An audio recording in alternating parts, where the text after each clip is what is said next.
कौआ और हंस। बहुत समय पहले की बात है। एक विशाल जंगल के पास एक सुंदर झील थी। इस झील में एक हंस रहता था जिसका नाम सुवर्णकंठ था। वह अपनी सफेद चमचमाती पंखों और मधुर आवाज के कारण पूरे जंगल में प्रसिद्ध था। उसकी सरलता और दयालुता के कारण सभी जानवर उसका आदर करते थे। उसी जंगल में एक चालाक कौआ भी रहता था जिसका नाम कलिक था। वह हमेशा दूसरों की नकल करने और अपनी बुद्धिमत्ता का दिखावा करने में लगा रहता था। कलिक अक्सर सोचता था, हंस कितना सुंदर और प्रसिद्ध है। अगर मैं उसकी तरह बन जाऊं तो जंगल में मेरी भी इज्जत बढ़ जाएगी। एक दिन कलिक झील के किनारे आया और सुवर्णकंठ से बोला, हे हंसराज, तुम्हारी श्वेत आभा और कोमल स्वभाव देखकर मैं बहुत प्रभावित हुआ हूँ। क्या तुम मुझे भी अपने जैसा सुंदर बना सकते हो? सुवर्णकंठ ने मुस्कुराते हुए उत्तर दिया, सौंदर्य केवल बाहरी नहीं होता मित्र। असली सुंदरता तुम्हारे कर्मों और विचारों में होती है। परंतु चालाक कौए को यह बात समझ नहीं आई।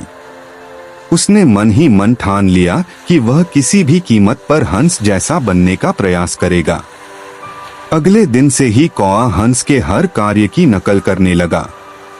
वह हंस की तरह झील में तैरने की कोशिश करता, परंतु उसके काले पंख गीले होकर भारी हो जाते और वह मुश्किल से बाहर निकल पाता। फिर उसने हंस की तरह केवल झील के किनारे पर रहने का फैसला किया। लेकिन कुछ ही दिनों में उसे खाने की परेशानी होने लगी, क्योंकि हंस केवल जल में उगने वाले पौधों और छोटे जीवों पर निर्भर था, जबकि कौआ हमेशा अलग अलग भोजन करता था।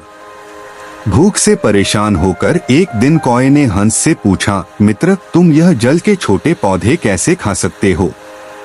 मुझे यह भोजन पसंद नहीं आता।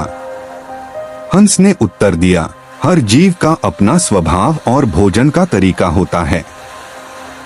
हमें उसी में सुख खोजना चाहिए। परंतु कौआ संतुष्ट नहीं था। वह यह मानने को तैयार ही नहीं था कि वह हंस जैसा नहीं बन सकता।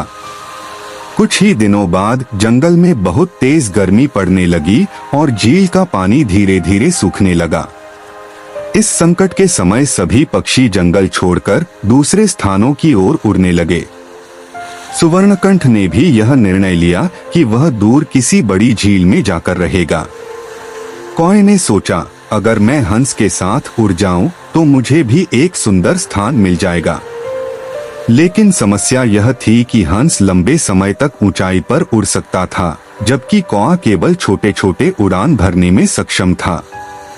फिर भी जिद्दी कौआ हंस के साथ उड़ने लगा। कुछ ही देर में वह थकने लगा, जबकि सुवर्णकंठ ऊंचे आसमान में शांति से उड़ रहा था। अंततः कौआ थककर नीचे गिर पड़ा और मुश्किल से अपनी जान बचा पाया।